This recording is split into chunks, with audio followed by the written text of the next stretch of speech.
mabuti naman po tayo sa pag-react ng upload ni Sir Ka Business. Ayun, for today video po, magre-react po ako dito sa pagpunta nila kay Kuya Bong. Ayun, shout out nga pala sa Ka Business family, Ka Business official, Papa Dins TV, at sa lahat ng mga kagwang na mayroon ng YouTube channel, at sa lahat ng sponsor, silent viewers, at susuporta, at marami pang magsusuporta sa business, sa Ka Business family. Shout out po sa inyo lahat. Good morning po. Yes po, dito sa ating reaction ngayon, napapaisip lang ako kay Kuya Bong. Ayun, dito po mapapanood natin yung kung paano yung malasakit talaga ni Sir Ka Business or Kuya Ka Business kay Kuya Bong. Talagang hindi nila pinapalagpas ng ilang araw na hindi pumasok si Kuya Bong. Kailangan nila puntahan or sila mismo yung maghahanap. Ano nga ba nangyari? Bakit hindi siya pumasok? Yun nga po. Kaya hindi po pumasok si Kuya Bong. Alam naman natin lahat kung ano yung kanyang dahilan lagi kung bakit hindi siya nakakapasok. Yun nga po, kasi napainom daw po si Kuya Bong, yun sa sinabi niya kahapon. Ayun, tara po, sabayan niyo po ako na panoorin yung pagpunta ni Sir Ka Business or ng Ka Business family kay Kuya Bong. Tara po. Ayan din si Cyclops. Hello, Cyclops. Good morning. Yes. Alright. Lagi nga isingaw. At mga kabisnes naming minamahal, naka-ready na yung panungkit. Ready na ba, guys? Ready na yung panungkit natin yan ngayon. Tama-tama, boys. Maaraw man. Mga kabisnes naming minamahal, ayun na nandito tayo sa lugar ni Kuya Bong. Kasi hindi pumasok kahapon. At kailan po ba yun? Hindi pumasok? Kapal na po, pero nung sa po kami isang linggo, pupunta siya kasi nakapunta ng linggo.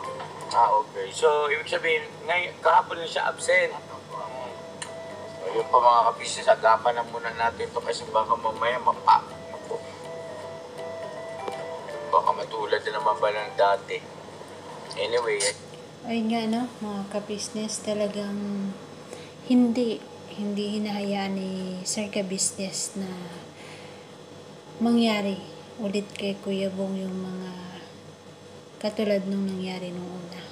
So, kaya isang araw pa lang si Kuya Bong na hindi pumasok, talagang nag-aalala na yung mag-asawa.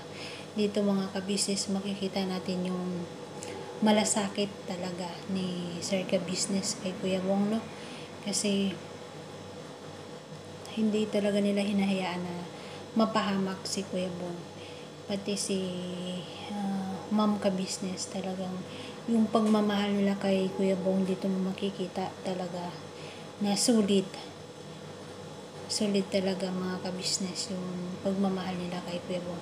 Yan yung totoong pagmamahal, talagang gagawin. ikaw nga, sunog! Ba't nandito ka? Dito ko eh.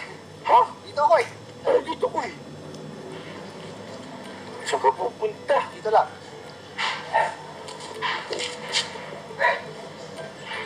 Saan ba? Saan papunta to? Sa taas lang yan. Sa taas ng board? Oo.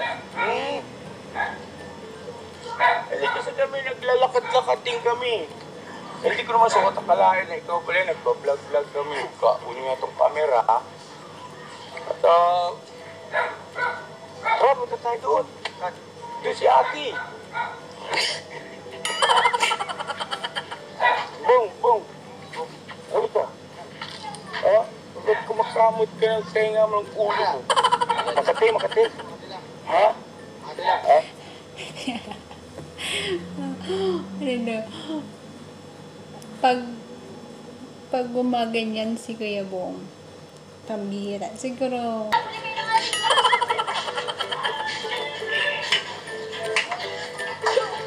Bong! Ba't di ka pala pumasok kahapon? nagsusuka. Pero doon naman, mga kabisa sa bahay niya, ang sabi ni Kuya Bong, ayun, dito mga kabisas, makikita natin yung talagang ayaw ni Kuya Bong na tubusin yung kanyang bike. Bakit kaya, no? Pero, ganun pa man, Kuya Bong, sana matubos mo para din magamit mo sa pagpasok mo sa ka-business house. Ayun, mag-iingat ka lagi kung papasok ka na nakabike. Ayun, nakasubaybay. Ako sa'yo, Kuya Bong, good luck. Sana tuloy-tuloy na yung Kuya Bong pasok para tapos mag-upload ka na rin sa sa YouTube channel mo. Salamat mga ka-business. Hanggang dito na lang siguro mga ka-business ang aking pag-react dito sa pagpunta nila Sir Ka-Business kay Kuya Bong. Ayun, salamat po sa lahat. Sa mga hindi pa po nakasubscribe, please subscribe po sa aking munting YouTube channel. Sa pag-react ko po sa mga upload ni Sir Ka-Business. Salamat po sa inyong lahat. Papa Dins TV, please mga Ka-Business supporters, supportahan po natin ang Mag-ama, Ka-Business Official, Ka-Business Family, Papa Dins TV, at yung sa 6 na kagwang po na may YouTube channel. Supportahan po natin sila.